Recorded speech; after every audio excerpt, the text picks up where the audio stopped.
You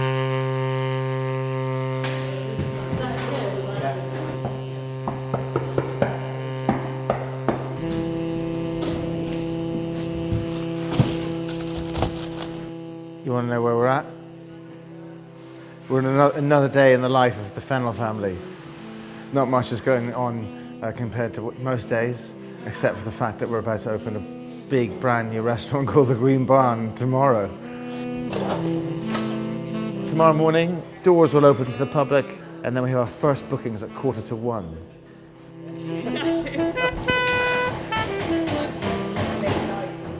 We're not experienced in this business, so God knows what's going to happen.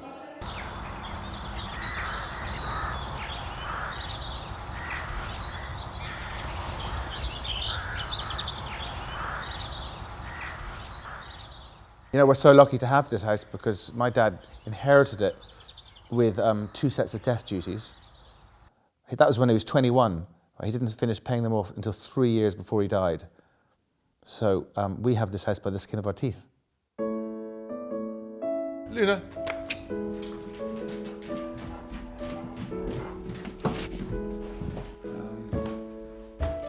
The house is not particularly big and it's not particularly grand in terms of an Irish house. It's a Quaker house, so it was built to be simple.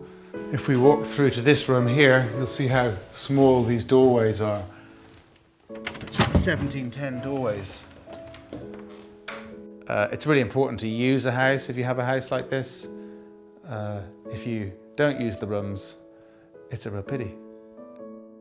So roughly there were about 5,000 to 6,000 country houses in Ireland at one point, and now there are about 600 country houses left in Ireland. Most of them have been either let go or burnt down, or people can't afford them. And now there are about 30 to 40 houses in Ireland that are still lived in by the original families that built them. We are one of 2 houses in Kildare that has not been sold from the 18th century. All these walls and colours were painted in this part of the house by my mother 44 years ago. And on this wall here, you'll see 2 of my mother's paintings. One is totally aware naturally of the perception that you live in a big house, you must be lots of money. But actually, it was working solidly every minute you were awake. There's endless sort of maintenance problems for starters. There's always sinking floors or broken pipes or windows are leaking and rotting. You know, we're so privileged to have it, but it comes with a commitment to hard work. We've got a very small farm now, and it doesn't generate the income to keep the place in repair. That's the main objective, is to keep it going, just to keep it standing, so to speak. And so they've taken this brave move of opening it up and building the new restaurant.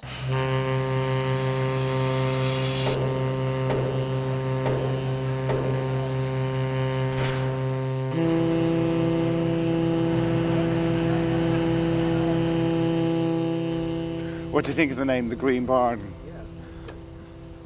Well, it just seemed to work.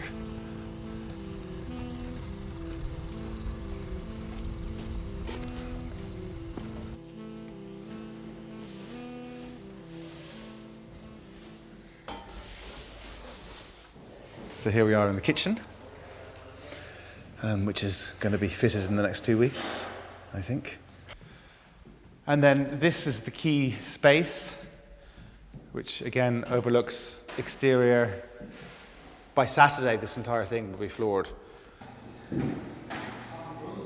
I hope things will keep the schedule. If you asked us 6 years ago, could you ever see yourself in a restaurant? I think we would have been like, what? You know, neither of us have done this kind of work ever before. We're good at making quick decisions and acting upon them, I think. Yes. Yeah, most of our friends would say that. There's no way around it. Why? Because you don't have enough height? You don't have enough height for the cooler, for the kegs. I'm super excited about getting the whole business moving from here to there. I am a little bit daunted by the size of the restaurant. We took a risk. We are taking a risk. Yes, for sure. But hey, it's a well-calculated risk.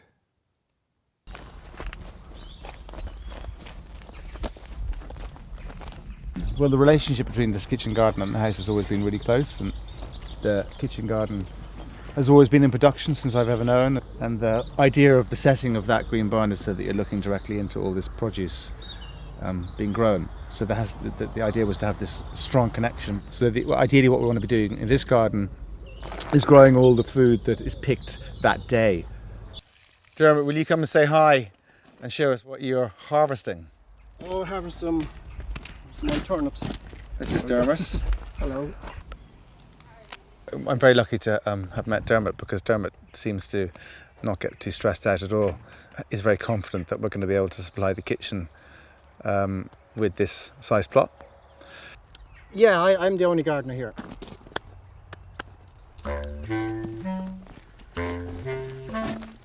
Well, we're supplying the produce for the restaurant. We grow organically. The garden isn't massive, you know. It's I guess it's over an acre. We're doing the garden. We're upscaling the production of the garden at the same time. The building is going up, so the two of them are moving in tandem, like. So I'm sure the lads are watching me, and I'm watching the lads over at the building to see, you know, when it opens. At the moment, we have, as you can see, we have a surplus of veg. We're waiting for the building to open.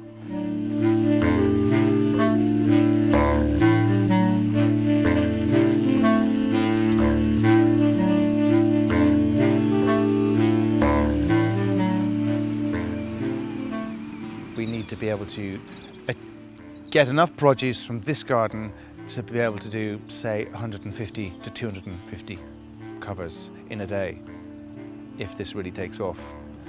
That's what we're trying to achieve.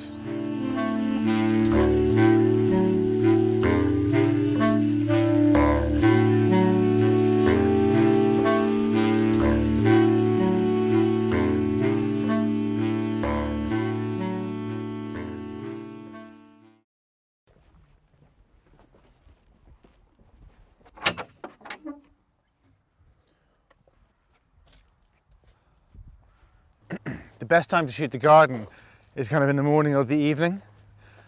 I find photography very relaxing. Going off by yourself and going into a visual world of your own. It's always nice to try and shoot the back of the house.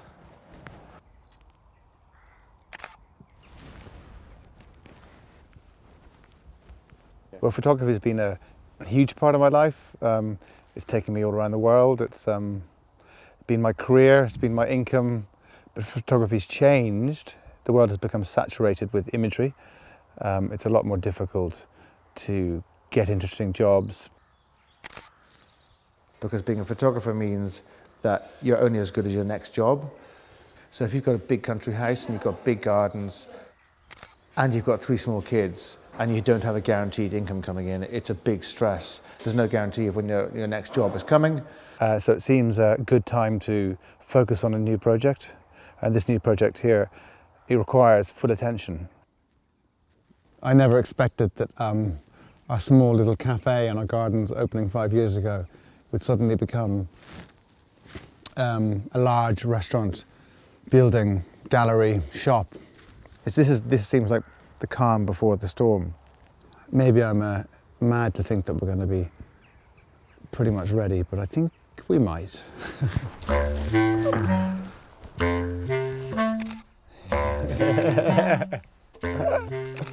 Oh, hold on. Why don't you run back up to the house and we'll do a quick picture of you running up there. Yeah? Go for it.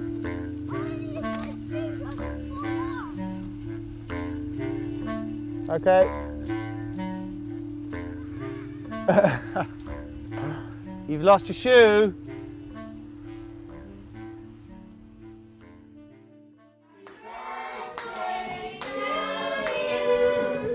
Happy birthday, dear Bella. Happy birthday to you.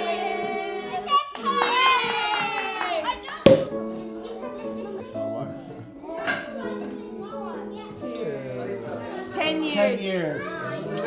We're definitely doing this to keep Burtown running and to pass it on to the next generation. And it's very hard working towards that when, yeah, that's at the end of the day, that's what you're doing. And in our case, we're passing it on to one son. Mama, can you make my elderflower? Yes, I certainly can. I think James has sort of said to him, when you grow up, you'll live here, and I've heard him say, but he does say, with mummy. I'm gonna live here with mummy. And I said, oh, when you grow up, you're not gonna want that. Night nurse. The green barn, yes, it does definitely scare me.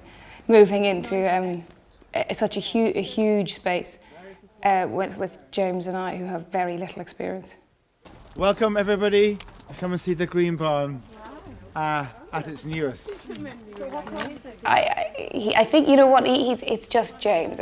It's inbred in James, to work in that way. Because he's got this passion for Burtown and this deep desire and need to pass it on. And it's a big weight on his shoulders, a huge weight. He says he'll calm down when the Green Barn opens, but I really doubt it. And if he does, I think he's going to be thinking about what he can do next. Where we garden so there'll be a hedge from this side of the building. I think it's wonderful. I think the history here is it's incredible, and you really can feel it. It's beautiful. But for me, I don't know how to explain it. It's not as important, obviously. I don't have that pressure on my shoulders that he's holding. I'm enjoying it, and I'm here to make it work. If it works, fantastic. If it doesn't, it doesn't. You mean the Green Barn opening? Yeah, it is tomorrow. It is tomorrow. There was me yesterday thinking that we were almost ready. Gosh.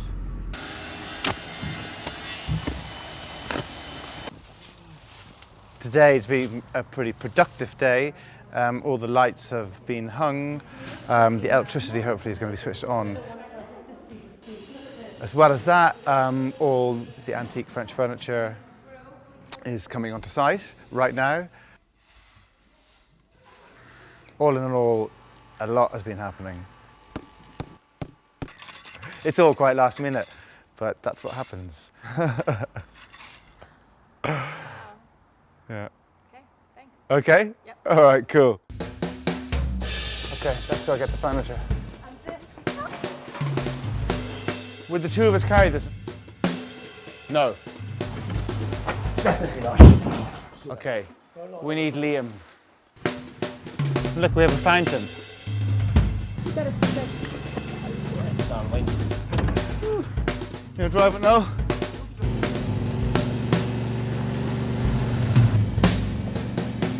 Okay, so we're going to run through this. This is a work in progress because this is brand new to everyone, including me. It's very straightforward, but it's to make sure that everyone understands what the sequence of service is. I think for tomorrow, from front of house perspective, this is definitely one of the calmest getting ready to opens I have ever seen.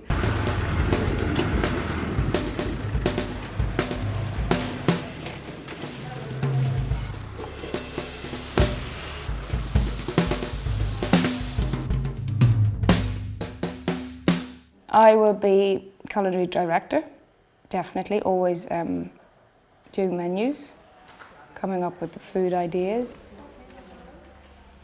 and I guess I will be managing the restaurant until we get a manager.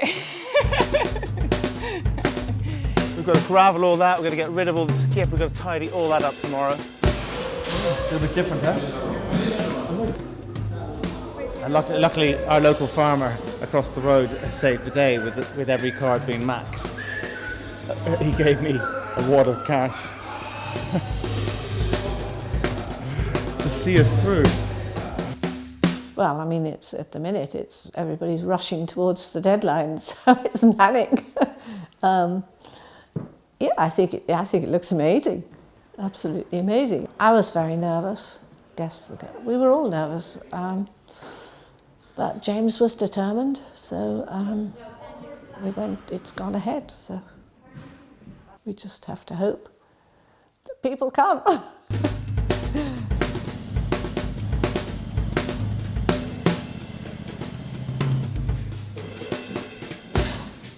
Tomorrow at 12:30 we open the kitchen, and we need like 2-3 more hours here.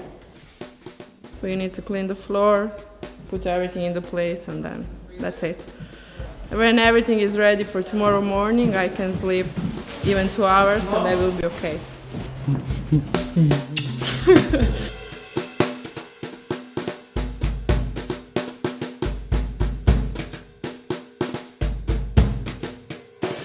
Hi there, how are you doing? Are you having a good day? How's the wine? It's great wine, thanks. All right, we're good. So where are we at, James? You want to know where we're at?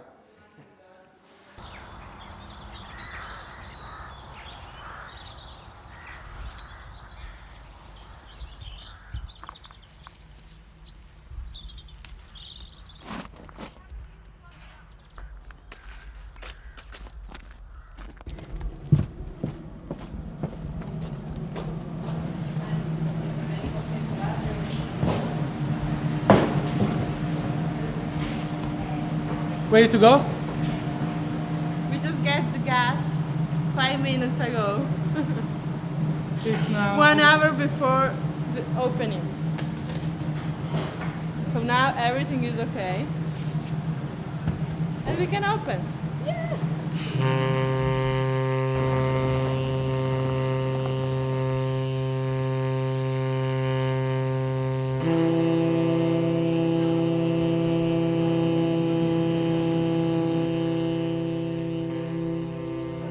Hello, hi, how are you? Very well, thank you, very welcome. Have you got a reservation? No, we don't. Okay. Hi, welcome to the new restaurant, the Green Bar. Here we are.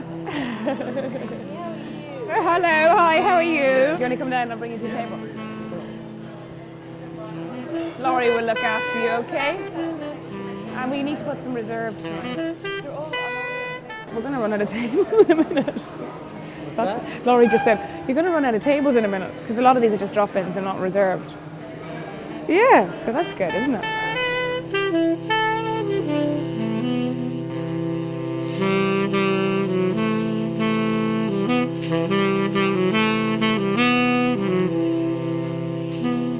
I think if you haven't left a mark in this world of some sort, to me, I don't see the point of being here at all if you haven't done something. Hello, you're very welcome. Thank you so much. I admire them a lot for all the things they have done and are doing, fighting for what they love and believe in. I think that's very brave. Maybe I don't tell them often enough. Everything they've done is great.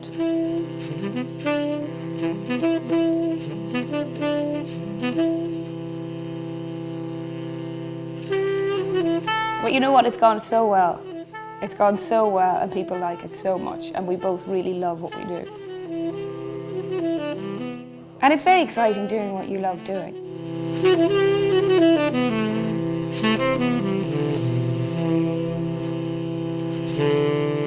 My vocation in life has always been to try and foresee the future of Burtown. When you've lived in a house, or your family's lived in a house for 300 years, I have intense passion in here to hold on to this place and not have to sell it. So I've always wanted to put everything I've had into this place. I've been waiting for this moment, but I never thought it would be an organic restaurant in the parkland facing the kitchen garden. But to be honest with you, I never really knew what it was going to be.